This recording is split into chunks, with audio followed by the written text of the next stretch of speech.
Altså Chris, hvor er vi kommet hen? Danmark. Solvang. Der er meget dansk her. Det er helt vildt. Hamlet Square. Så er Ligesom, Solvang, Neyland, Salon, Spar.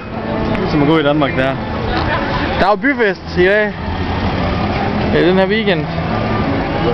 På grund af Solvang fylder 100 år. Eller som de siger her, over 100 years. Ja, der er dansk flag foran.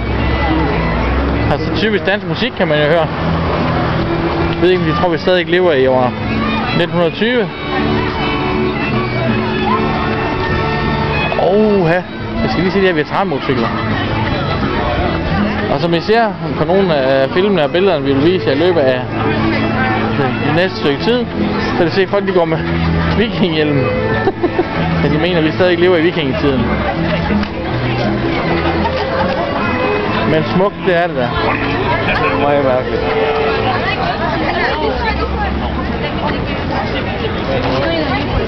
Gamle motorcykler. Hvad skal folk købe for her? Der er Limbus.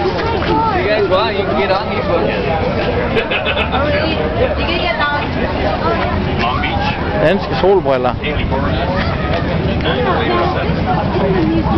Hvad så fanden skal folk købe for her? I went to Norway for a month to live with my aunt there, and then I came back. They had the engine rebuilt. Der er et lille typisk dansk hus, som de siger her i Solvang.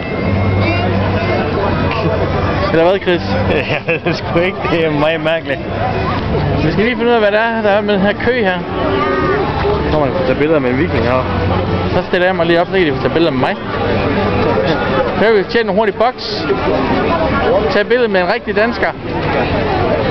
Det er dansk på 10 minutter. Ja. Jeg hedder... Og der står en viking derovre. Der er passer båden.